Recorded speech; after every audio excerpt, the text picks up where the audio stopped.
Totally fun project that makes a fabulous little gift, or for your teachers or your friends. Stocking stuffers, scrap busting. It's fat quarter friendly, so you can mix and match your fabrics. I went ahead and made a template out of this material. You could use the clear topping mats. It's super quick. You don't have to use any other materials like interfacing. Okay, so for this project you'll need 5 rectangles, and they'll be measuring 4.5 inches by 6.5 inches. So you'll want to cut out 5.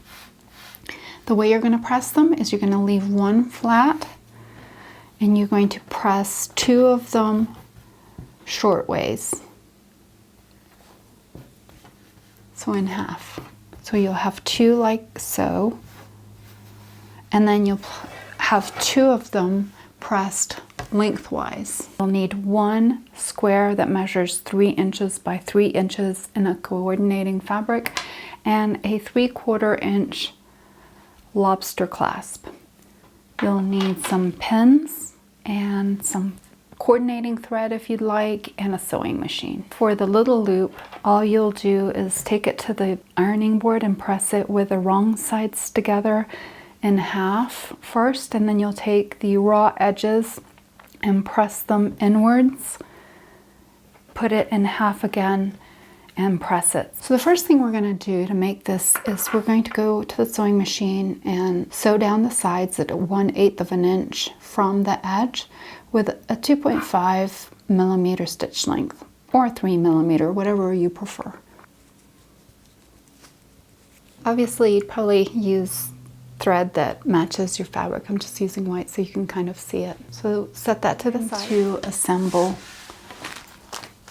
So you'll have your flat rectangle, then you'll grab your short one, lay it down with a fold towards the center. You're going to grab one of the long ones, and then you're going to grab a short one, set it on top,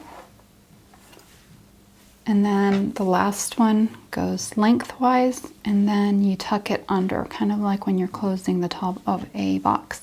And you just want to make sure that everything's lined up and meeting in the center point.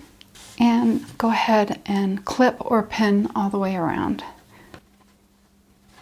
And then you'll want to grab your D-ring, placing it with the raw edge matching up to the raw edge of the fabrics, and center it. And I like to keep it off the edge a little bit. That way I make sure when I sew it, I actually catch it. Because this part's thicker, I'll just use clips. Okay, now it's ready to take to the sewing machine.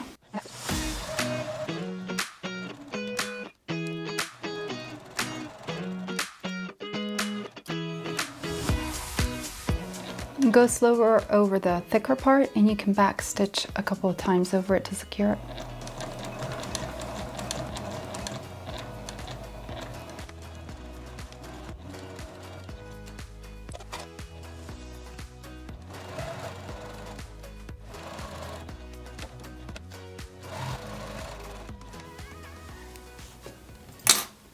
Okay, so next you can either place a zigzag stitch next to the straight stitch and zigzag all the way around.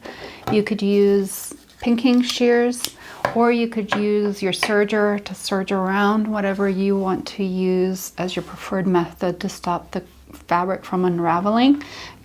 Do that. I'm just going to do the pinking shears as it's beginner friendly.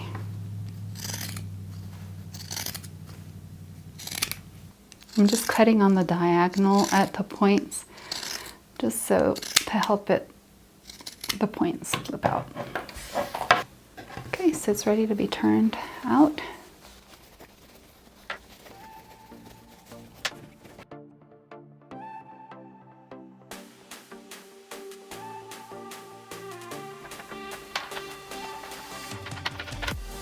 And press it. And there's your finished carrier. So now that you can easily carry your tissues, hang them up on your backpack where you can actually find them without having to dig through your purse or your backpack. Ready to go. And for the little kids, you could do some fun fabric. Just put your tissues in the right way.